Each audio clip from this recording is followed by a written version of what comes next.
Ginoo. Gimantarong mo bayat sa Ginoo. Saligi ng pulong. Pero ayan ang pagkumpiyansa. Yan naman. Basi kung ato ng batayan katong pulong nga nasulat sa Roma. Kining mao mga pulong nga katungkay na ni siya nga gitago. Gitago nga dili unta nga pag-aablihan. Kay basi kung magsalig ang uban nga mga tao. Sabi sa unsa nga pamaagi, tinuod kita nakasala. Tinuod nga ang atong lawas puno sa kaugaw tungod sa kasalanan nga atong nabuhat. Diya sa rong matunay bersikulo diri nga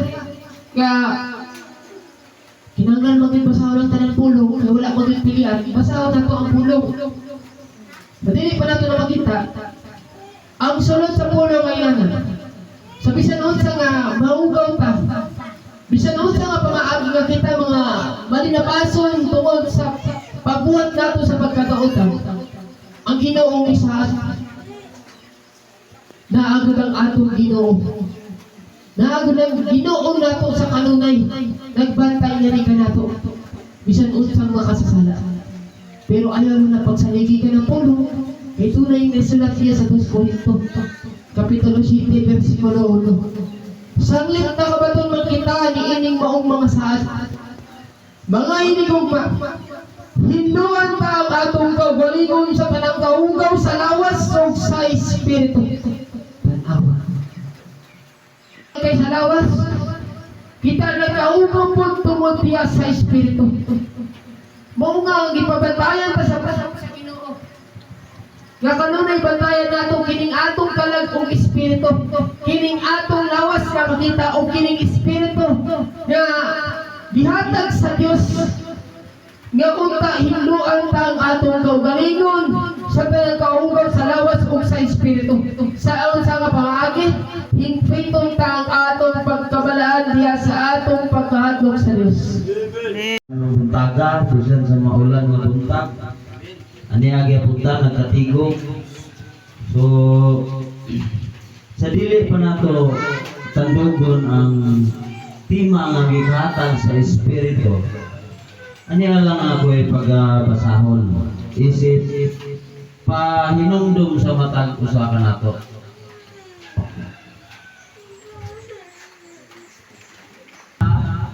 Kapitulo 5, versikulo 16. Ang bunga sa espiritu o ang mga buhat sa unod. Nindot kayo ni mga pulunga. Apan ako magaingon, panagawi ka mo diha sa espiritu o ayaw ninyo pagtumana ang mga pangibog sa unod. Sumala sa gibatbat sa atong ministro ganiha. Nga kinahanglan kung nakatuman ta sa espirituhanon nga paginawi, nakahunong na ta sa pagpakasala, sa pag-antos na to sa atong lawas, nakahunong ta sa pagpakasala. 17. Kay ang mga pangibog sa unod kasupak sa espiritu, ug ang mga tinguha sa espiritu kasupak sa unod.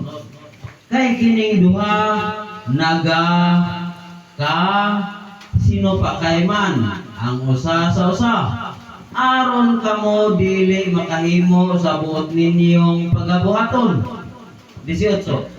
Apan kung kamo ginamanduan sa espiritu, kamo dili ilalong sa kasuguan. 19. Og dayag kayo ang mga buhat sa unod nga kamo nga mao kini pakigilawas, kahugaw, kaulag. 20. Pagsimbag mga Diyos-Diyos, panglamat, mga dinungtanay, mga pakigpingkil, pangabugho, kapungot, iya-iyahay, sinupakay, pundok-pundok. 21. Kasina, hubog-hubog, hodyaka, bahak-hak, o mga butang nga maingon-ingon ini. Pasidan-an ko kamo sama sa ako ng pagpasidaan kaninyo kaniadto nga ang mga nagabuhat sa maong mga butang dili magapanunod sa gingharian sa Dios. So kung kining tanang mga butang nga ani apa kanako karon o ani apa sa matag usa kanato, ang kasina, ang paghubog-hubog, ang hudyaka dili giday makapanunod sa gingharian sa Dios. 22. Apan ang bunga sa espiritu mao ang gugma. Una sa tanan, ang bunga sa espiritu mao gyud ang gugma. Kaya ang Dios gugma man. Kalipay, kalinaw, pailog, pagkamapuangoron, pagkamaayo, pagkamatinumanon, kaaghog, pagpugong sa kaugalingon, nga sa maong mga butang walay kasuguan nga kabatok. 24. Og ang mga iyan ni Kristo. Bantay ha? Og ang mga iyan ni Kristo Jesus na naglansang sa ilang unod diha sa krus, dala ang mga pangibog og mga tinguha nini. 25. Kung kita nangabuhi man diha sa espiritu nan kinahanglan managawi usab kita diha sa espiritu. 26. Dili kita magmatinghaon sa dungog nga kawang nga makapahagit sa usa ug usa, nga makapasina sa usa batok sa usa. So klaro kayo mga igsoon nga ang bunga sa espiritu ug ang buhat sa unod nagkasinupakay gini sila nga duha. So dito sa atong tema, Kapitulo 11 versikulo 1. Na ato usab nga mabasa sa Lucas Kapitulo 7 versikulo 18 hangtod sa 35. Og sa nakatapos na si Jesus paghatag og mga tugon ngadto sa iyang pulog duha ka mga tinunan. Siya milakaw gikan didto aron sa pagpanudlo og pagwali sa mga lungsod nila. 2. Og sa pagkadungog ni Juan didto sa bilangguan may tungod sa mga nabuhat ni Kristo.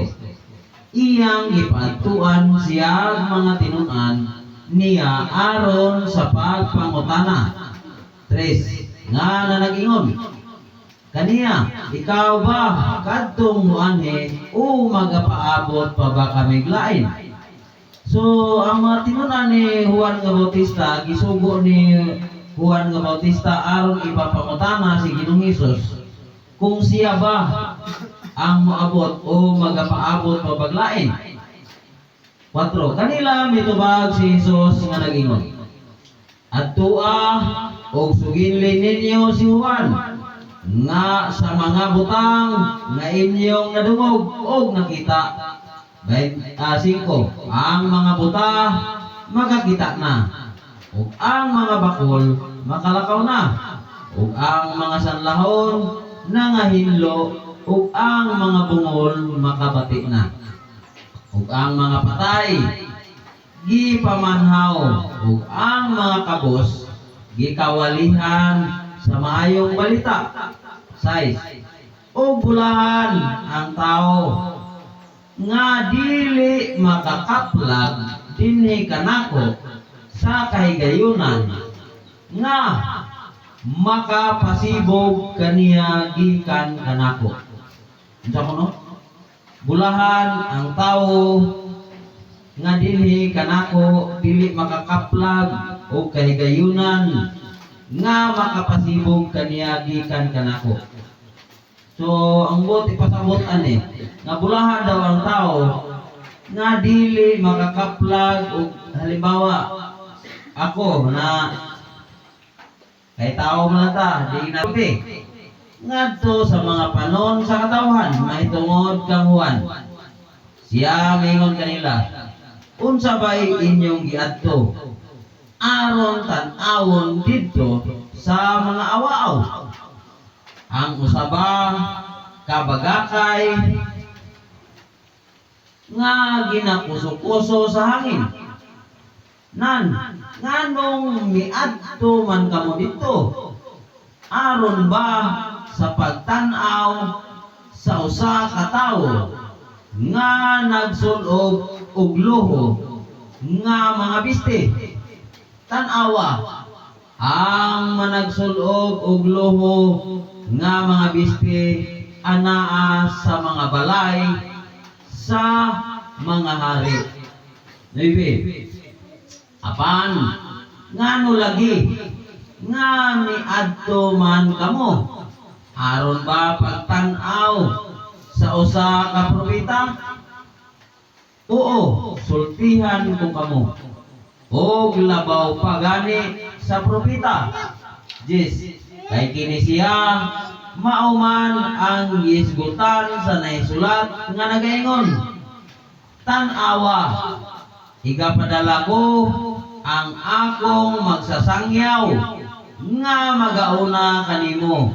Siya mao ang magaandam sa imong dalan sa atubangan mo. 11. Sapagkat tinuod, magaingon ako kaninyo, nga sa mga gianak o babayi, wala pa'y nahitungha nga mulabaw pa kadako kay kang Juan. So, Kanina, wala sa kurinti.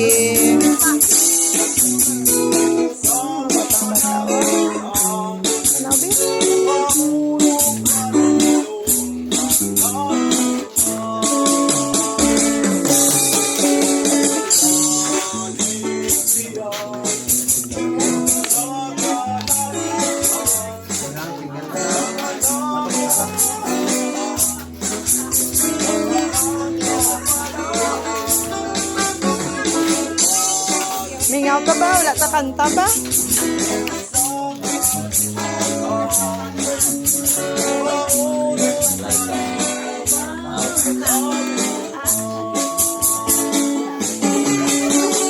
Ben? Yung kauna niya? Ha?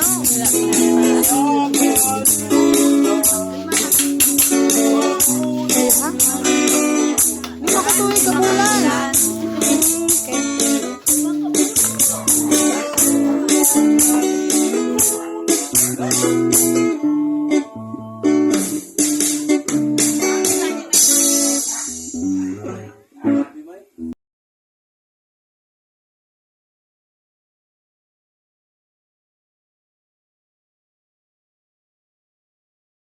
Okay.